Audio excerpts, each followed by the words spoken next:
Electoral bond തന്നെയാണ് പ്രധാന ചർച്ചാ വിഷയം. SBI പുറത്തുവിട്ട ഇലക്ട്രൽ ബോണ്ട് വിവരങ്ങളിലും വിവാദങ്ങൾ അവസാനിക്കുന്നില്ല.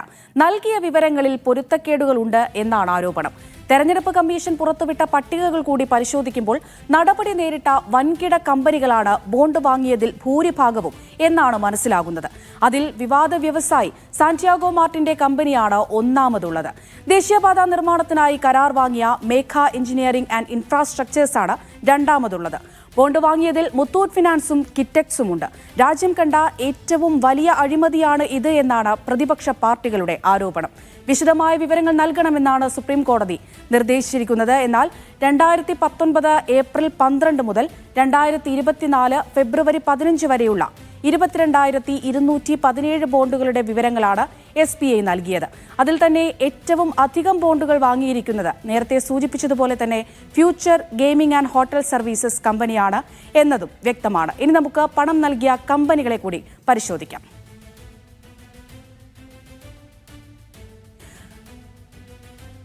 ഇതിൽ നമ്മൾ കൃത്യമായി 10 കമ്പനികളുടെ വിവരങ്ങളാണ് നൽകിയിരിക്കുന്നത്. ഏറ്റവും കൂടുതൽ പണം നൽകിയത് future gaming and hotel service PR എന്ന കമ്പനിയാണ്. നമുക്കറിയാം, തുടക്കത്തിൽ തന്നെ പറഞ്ഞതുപോലെ സാന്റിയാഗോ മാർട്ടിന്റെ കമ്പനിയാണ് ഈ future gaming and hotel service PR എന്നത്. എത്ര രൂപ കൊടുത്തു എന്ന് നോക്കാം, പരിശോധിക്കാം.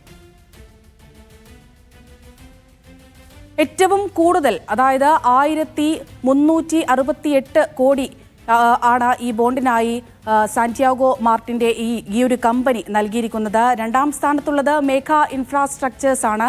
ഈ മേഘ ഇൻഫ്രാസ്ട്രക്ചേഴ്സ് എന്ന് പറയുന്നത് നമുക്ക് അറിയാം, ദേശീയപാത നിർമ്മാണത്തിനായി കരാർ വാങ്ങിയ കമ്പനിയാണ്. അതുകൊണ്ട് തന്നെ ഇതിനെതിരെ, ഈ ബോണ്ട് സംഭാവനയിൽ രണ്ടാമതുള്ള ഈ മേഘ എഞ്ചിനീയറിംഗ് ലിമിറ്റഡിനെതിരെ കോൺഗ്രസ് ശക്തമായി തന്നെ മുന്നോട്ട് വന്നിട്ടുണ്ട്. മുതിർന്ന അഭിഭാഷകൻ പ്രശാന്ത് ഭൂഷൺ രംഗത്ത് വന്നിട്ടുണ്ട്. ഏകദേശം 100 കോടിയാണ് സംഭാവന നൽകിയത്, അതായത് 966 കോടി രൂപ. ഈ സംഭാവന നൽകിയതിന് പിന്നാലെ ഒരു മാസത്തിനുള്ളിൽ 14,000 കോടി രൂപയുടെ കരാർ BJP മഹാരാഷ്ട്ര സർക്കാരിൽ നിന്ന് മേഘ എഞ്ചിനീയറിംഗ് ലിമിറ്റഡിന് ലഭിച്ചു എന്നൊരു ആരോപണം പ്രശാന്ത് ഭൂഷൺ ഉന്നയിക്കുന്നുണ്ട്. ഈ പട്ടികയിൽ മൂന്നാമതുള്ളത് quick supply chain private limited എന്ന കമ്പനിയാണ്. 410 കോടിയാണ് ഇവർ നൽകിയിരിക്കുന്നത്. ഇനി അടുത്ത കമ്പനികൾ കൂടി നോക്കാം. 400 കോടിയാണ് അടുത്ത കമ്പനി നൽകിയിരിക്കുന്നത്. മറ്റൊന്ന് ഹാൽദിയ ലിമിറ്റഡ് 377 കോടി രൂപ നൽകിയിട്ടുണ്ട്.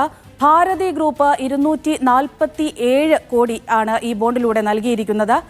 അടുത്ത കമ്പനി 224 കോടി നൽകിയിട്ടുണ്ട്. പിന്നീടുള്ളത് 220 കോടിയാണ്.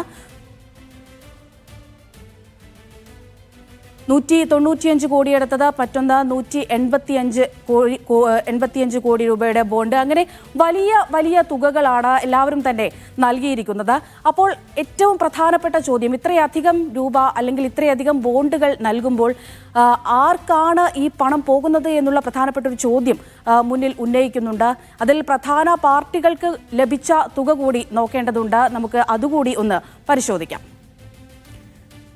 ഈ ഇലക്ട്രൽ ബോണ്ട് വഴി ഏറ്റവും കൂടുതൽ തുക ലഭിച്ചിരിക്കുന്നത്, അല്ലെങ്കിൽ പണം ലഭിച്ചിരിക്കുന്നത്, മൊത്തം തുകയുടെ 47.46% BJPക്കാണ് ലഭിച്ചിരിക്കുന്നത് എന്നാണ് ഇന്നിപ്പോൾ തെരഞ്ഞെടുപ്പ് കമ്മീഷൻ പുറത്തുവിട്ട ഈ പട്ടികയിൽ നിന്ന് നമുക്ക് മനസ്സിലാകുന്നത്.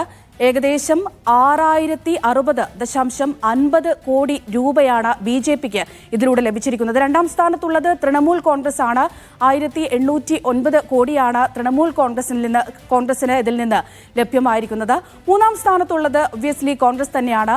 14,021.9 കോടി രൂപ ഈ ഇലക്ട്രൽ ബോണ്ടിലൂടെ കോൺഗ്രസിനും ലഭ്യമായിട്ടുണ്ട്.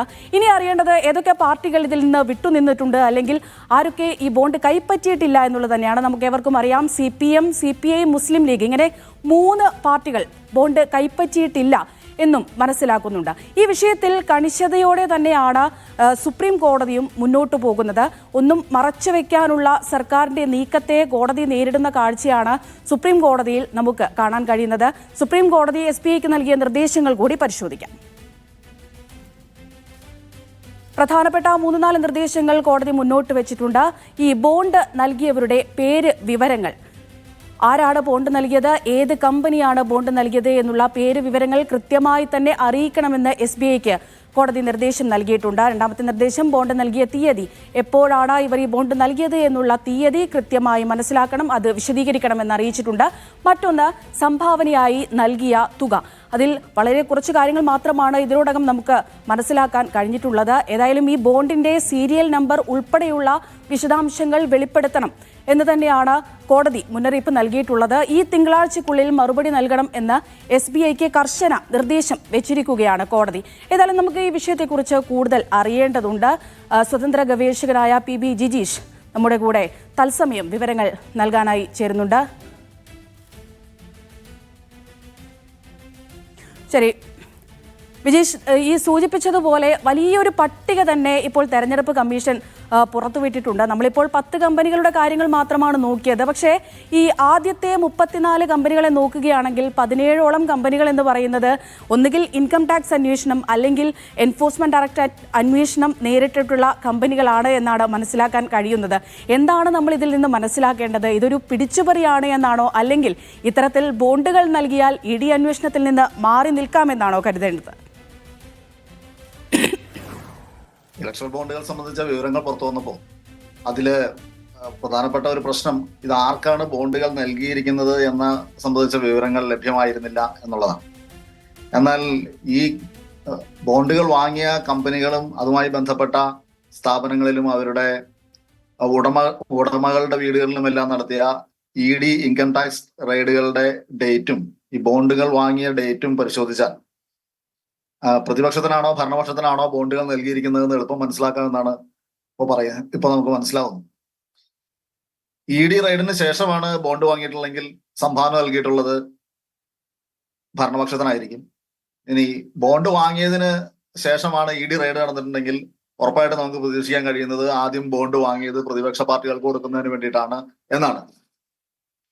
അപ്പൊ അത്തരത്തിൽ വളരെ പച്ചയായി എല്ലാവർക്കും മനസ്സിലാകുന്ന തരത്തിൽ ഒരു ക്വിഡ് പ്രോക്കോയുടെ എല്ലാ സാധ്യതകളും ഈ ലിസ്റ്റിൽ നിന്ന് നമ്മൾ മനസ്സിലാക്കുകയാണ്. ഇപ്പൊ ഇലക്ഷൻ ബോണ്ട് എന്ന് പറയുന്ന സ്കീം ജനാധിപത്യ ഇന്ത്യയുടെ ചരിത്രത്തിൽ ഇലക്ഷൻ സംവിധാനത്തെ ഏറ്റവും ദുർബലപ്പെടുത്തുന്ന തരത്തിലുള്ള ഒരു പരിഷ്കാരമായിരുന്നു എന്നും അത് ജനാധിപത്യ വിരുദ്ധവും ഭരണഘടനാ വിരുദ്ധവുമായിരുന്നു എന്നുമുള്ള കാര്യം നമ്മൾ മനസ്സിലാക്കേണ്ടതുണ്ട്. 3 കാര്യങ്ങളാണ് ഇവർ അതിനകത്ത് ചെയ്തത്.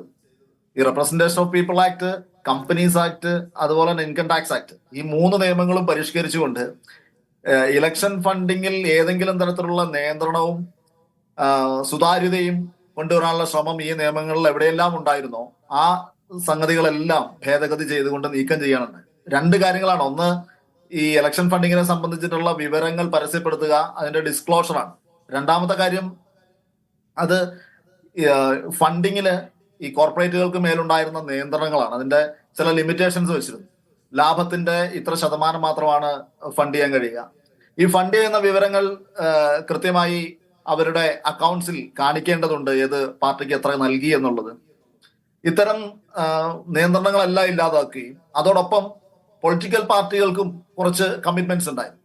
അത് അവർക്ക് ഇൻകം ടാക്സ് ആക്ട് അനുസരിച്ച് ടാക്സ് എക്സംഷൻ ലഭിക്കണമെങ്കിൽ അവരുടെ ആരൊക്കെയാണ് അവർക്ക് ഫണ്ട് ചെയ്തിട്ടുണ്ടെന്നതിനെ സംബന്ധിച്ച വിവരങ്ങൾ സൂക്ഷിക്കുകയും പരസ്യപ്പെടുത്തുകയും ചെയ്യണമായി. റെപ്രസെന്റേഷൻ ഓഫ് പീപ്പിൾസ് ആക്ടിന് കീഴിലും ഇതേ നിബന്ധനകൾ ബാധകമായി. ഇതെല്ലാം നീക്കിക്കൊണ്ട് സംഭാവനയ്ക്ക് മേലുള്ള ലിമിറ്റേഷൻസ് മാറ്റി അതിന്റെ ഡിസ്ക്ലോഷർ സംബന്ധിച്ച ഇതെല്ലാം മാറ്റിക്കൊണ്ടാണ് 2017 ഒരു ഫിനാൻസ് ആക്ടിലൂടെ NDA ഗവൺമെന്റ് ഈ ഇലക്ട്രൽ ബോണ്ട് സംവിധാനം കൊണ്ടുവന്നു. സുപ്രീം കോടതി ഫലപ്രദമായി ഈ കാര്യത്തിൽ ഇടപെടുകയും ഈ സംവിധാനം റദ്ദ് ചെയ്യുകയും ചെയ്തു എന്ന് പറയുമ്പോഴും നമ്മളത് മനസ്സിലാക്കേണ്ടത് 2017 ഈ ഇലക്ട്രൽ ബോണ്ട് സ്കീം ആരംഭിച്ചത്. ഏതാണ്ട് അതിനോടനുബന്ധിച്ച് തന്നെ സുപ്രീം കോടതിയിൽ ഇത് സംബന്ധിച്ച കേസ് വന്നതാണ്. ഇത്രയും കാലം ഈ കേസിന് മേൽ അടയിരുന്നതിന് ശേഷമാണ് ഒരു തെരഞ്ഞെടുപ്പ് തെരഞ്ഞെടുപ്പിന്റെ പടിവാതിൽക്കൽ എത്തി നിൽക്കുന്ന സമയത്താണ് ആ കേസ് സംബന്ധിച്ച വിധി പറയാൻ കോടതിക്ക് കഴിഞ്ഞത്. അതിനോടകം തന്നെ ഇപ്പോൾ പുറത്തുവെത്തുന്ന വിവരങ്ങൾ തന്നെ നോക്കിയാൽ മനസ്സിലാകും ഏത് കക്ഷിക്കാണ് ഈ ഫണ്ട് മുഴുവൻ പോയിട്ടുള്ളത്. അപ്പോൾ ഈ കാലഘട്ടത്തിൽ തന്നെ അടുത്ത ഇലക്ഷനിലേക്കും ഒരുപക്ഷെ അടുത്ത 2-3 ഇലക്ഷനിലേക്കും ആവശ്യമായ മുഴുവൻ ഫണ്ടുകളും ആരാണോ നിയമം കൊണ്ടുവന്നത് അവർ തന്നെ കൈവശപ്പെടുത്തിയിരിക്കുന്ന ഒരു സാഹചര്യമാണ് ഉള്ളത്. അപ്പോ അതെ, ജിജി പറഞ്ഞതുപോലെ തന്നെ ഏകദേശം 6000 കോടിയോളം ഇപ്പോൾ തന്നെ ആ പാർട്ടിക്ക് ലഭിച്ചിട്ടുണ്ട്. അപ്പോൾ ഈ മെശയ്ക്ക് താഴെ കൂടിയുള്ള ഈ ഡീൽ, ഈ തെരഞ്ഞെടുപ്പ് അടുത്തുകൊണ്ടിരിക്കുന്നു, ഒപ്പം തന്നെ സുപ്രീം കോടതി മുറുകെ പിടിച്ചുകൊണ്ടിരിക്കുകയാണ്. അപ്പോൾ BJPക്ക് കൂടുതൽ തിരിച്ചടിയാകുന്നു എന്ന് വേണം മനസ്സിലാക്കാനല്ലേ? തീർച്ചയായിട്ടും നിലവിൽ കോടതിയുടെ ഭാഗത്ത് സമീപകാലത്ത് ഇന്ത്യയുടെ സമീപകാല നീതിന്യായ വ്യവസ്ഥയുടെ ചരിത്രത്തിൽ ജനാധിപത്യത്തിനും ഭരണഘടനാ ധാർമ്മികതയ്ക്കും അനുപൂരകമായി നിന്നുകൊണ്ട് നിലപാട് സുപ്രീം കോടതി സ്വീകരിച്ചിട്ടുള്ള അപൂർവം കേസുകളൊന്നാണിത്. ബാക്കി എല്ലാ പ്രധാനപ്പെട്ട കേസുകളിലും എക്സിക്യൂട്ടീവിന്റെ താല്പര്യത്തിന് അനുസരിച്ചുള്ള വിധികളാണ് ഉണ്ടായിട്ടുള്ളത്.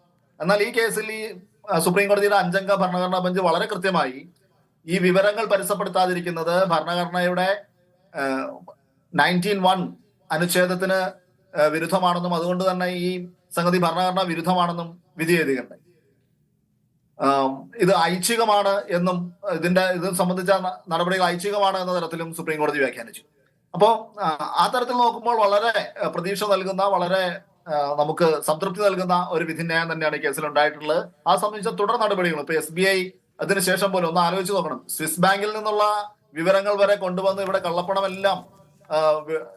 കള്ളപ്പണക്കാരെയെല്ലാം വിളിച്ചത് കൊണ്ടുവരും എന്ന വാഗ്ദാനത്തോടെ അധികാരത്തിലെത്തിയ ആളുകൾ നമ്മുടെ സ്വന്തം SBIയിൽ നിന്നുള്ള വിവരങ്ങൾ പോലും മറച്ചു വെക്കാൻ ശ്രമിക്കുന്ന ദയനീയമായ ഒരു കാഴ്ചയാണ് സുപ്രീം കോടതിയിൽ നമ്മൾ കഴിഞ്ഞ 2-3 ദിവസങ്ങളായി കണ്ടുകൊണ്ടിരിക്കുന്നത്. ഇലക്ഷൻ കമ്മീഷന്റെ ഏതായാലും തിങ്കളാഴ്ച കൃത്യമായ വ്യക്തമായ മറുപടി നൽകണം എന്ന് തന്നെയാണ് സുപ്രീം കോടതി അറിയിച്ചിട്ടുള്ളത്. വളരെയധികം നന്ദി ശ്രീ PB ജിജീഷ്, ഈ ഒരു അവസരത്തിൽ ഞങ്ങളോട് ഇത്രയധികം കാര്യങ്ങൾ മനസ്സിലാക്കി തന്നതിന്. ഏതായാലും ഈ പുറത്ത് വിട്ടിരിക്കുന്ന വിവരങ്ങൾ പ്രകാരം കമ്പനികൾക്ക് പുറമെ ഒട്ടേറെ വ്യക്തികളും ബോണ്ടുകൾ വാങ്ങിയിട്ടുണ്ട്. ആർക്ക് കൊടുത്തു എന്ന ചോദ്യവും അവിടെ അവശേഷിക്കുകയാണ്. ഈ വ്യക്തികൾ ആരൊക്കെയാണ്, ആർക്കൊക്കെ വേണ്ടിയാണ് ബോണ്ടുകൾ വാങ്ങിയത് എന്നൊക്കെ അറിയേണ്ടതുണ്ട്. പക്ഷേ വിശദമായൊരു ചിത്രം തെളിയാൻ ഇനിയും ഏറെ നാൾ കാത്തിരിക്കേണ്ടി വരും എന്നാണ് കരുതുന്നത്.